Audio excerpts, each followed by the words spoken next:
नमस्कार, unique story में आपका स्वागत है। आज मैं कहानी लेकर आई हूँ परमात्मा की लाठी। एक साधु वर्षा के जल में प्रेम और मस्ती से भरा चला जा रहा था कि इस साधु ने एक मिठाई की दुकान को देखा, जहाँ एक कढ़ाई में गरम दूध उबला जा रहा था, तो मौसम के हिसाब से दूसरी कढ़ाई में गरम गरम जलेबियाँ तैयार हो रही थी। साधु कुछ क्षणों के लिए वहाँ रुक गया।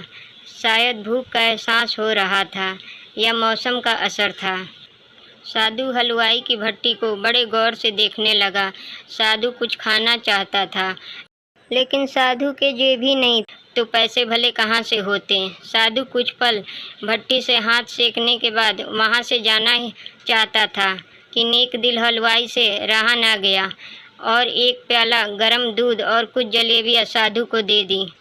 मलंग ने गरम जलेबियाँ गरम दूध के साथ खाई और फिर हाथों को ऊपर की ओर उठाकर हलवाई के लिए प्रार्थना की, फिर आगे चल दिया। साधु बाबा का पेट भर चुका था। दुनिया के दुखों से बेपरवाह वे फिर एक नए जोश से बारिश के गंदले पानी के छींटे उड़ाता चला जा रहा था। वह इस बात से बेखबर था कि एक युवा नवविवाहिता जोड़ा भी वर्षा के जल से बचाता उसके पीछे चले आ रहे हैं। इस बार इस मस्त साधु ने बारिश के गंदले पानी में जोर से लात मारी। बारिश का पानी उड़ता हुआ सीधा पीछे आने वाली युवती के कपड़ों को भिगो गया। उस औरत के कीमती कपड़े कीचड़ से लथपथ हो गए।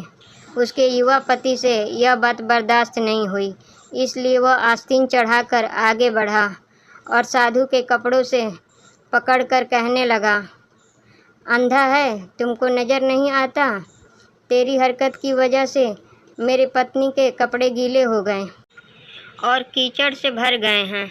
साधु हक्का बक्का सा खड़ा था, जबकि इस युवा को साधु का चुप रहना नाखुशगवार गुजर रहा था। महिला ने आगे बढ़कर युवा के हाथों से साधु को छुड़ाना भी चाहा, लेकिन युवा की आंखों से निकलती नफरत की चिंगारी देख वह भी फिर से खिसकने पर मजबूर हो गई। राह चलते राहगीर भी उदासीनता से यह सब दृश्य देख रहे थे, लेकिन युवा के गुस्से को देखकर किसी में इतनी हिम्मत नहीं हुई कि उसे रोक पाते। और आखिर जवानी के नशे में चूर इस युवक ने एक जोरदार थप्पड़ साधु के चेहरे पर जड़ दिया।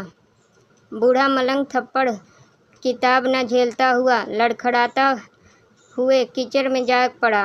युवक ने जब साधु को नीचे गिरता देखा तो मुस्कुराते हुए वहाँ से चल दिया। बूढ़े साधु ने आकाश की ओर देखा और उसके होठों से निकला, वाह मेरे भगवान, कभी गरम दूध जलेबियाँ और कभी गरम थप्पड़, लेकिन जो तू चाहे मुझे भी वही पसंद है। यह कहता हुआ वह एक बार फिर अपने रास्ते पर चल दिया। दूसरी ओर युवा जोड़ा अपनी मस्ती को समर्पित अपनी मंजिल की ओर अग्रसर हो गया। थोड़ी ही दूर चलने के बाद वे एक मकान के सामने पहुंचकर रुक गए। वह अपने घर पहुंच गए थे। वो युवा अपनी जेब से चाबी निकालकर अपनी पत्नी से हंसी मजाक करते हुए ऊपर घर की सीढ़ियों तय कर रहा था। बारिश के कारण सीढ़ियों पर फिसलन हो गई थी। अचानक युवा का पैर फिसल गया और वह सीढ़ियों के नीचे गिरने लगा। महिला ने बहुत जोर से शोर मचाकर लोगों का ध्यान अपने पति की ओर आकर्षित करने लगी, जिसकी वजह से काफ़ी लोग तुरंत सहायता के लिए युवक की ओर लपके, लेकिन देर हो चुकी थी। युवक का सिर फट गया था और कुछ ही देर में ज़्यादा खून बह जाने के कारण इस नौजवान युवक की मौत हो चुकी थी।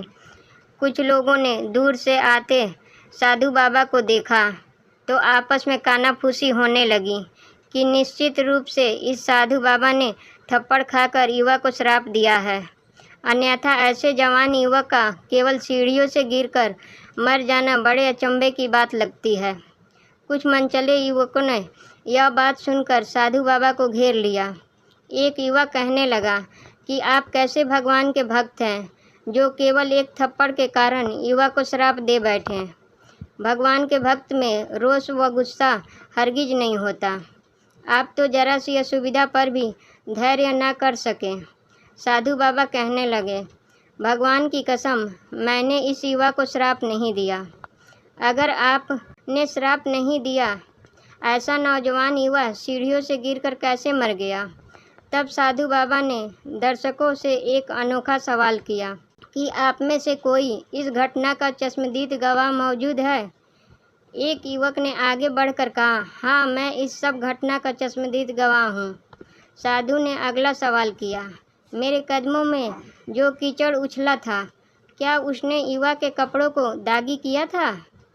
युवा बोला, नहीं, लेकिन महिला के कपड़े जरूर खराब हुए थे। मलंग ने साधु की बाहों को थामते हुए पूछा, फिर युवक ने मुझे क्यों मारा? युवा कहने लगा, क्योंकि वह युवा इस महिला का प्रेमी था और यह बर्दाश्त नहीं कर सका कि कोई उसके प्रेमी के कपड़ों को गंदा करे, इसलिए उस युवक ने आपको मारा। युवक की बात सुनकर साधु बाबा ने एक जोरदार ठहाका बुलंद किया और यह कहता हुआ वहाँ से विदा हो गया। तो भगवान की कसम, मैंने श्राप कभी किसी को नहीं दिया, लेकिन कोई है जो मुझसे प्रेम रखता है। अगर उसका यार सहन नहीं कर सका तो मेरे यार को कैसे बर्दाश्त होगा कि कोई मुझे मारे? और वह इतना शक्तिशाली है कि दुनिया के बड़े से बड़ा राजा भी उसकी लाठी से डरता है। उस परमात्मा की लाठी दिखती नहीं और आवाज़ भी नहीं करती, लेकिन पड़ती है तो बहुत दर्द देती है। हमारे कर्म ही हमें उसकी लाठी से बचाते हैं। कभी किसी को परेशान ना करो, कभी किसी का दिल ना दुखाओ, हिसाब हर चीज़ का देना पड़ता है। दोस्तों, वीडियो अच्छी लगे तो वीडियो को लाइक करें और चैनल को सब्सक्राइब करें और कमेंट बॉक्स में अपनी राय दें। वीडियो देखने के लिए धन्यवाद।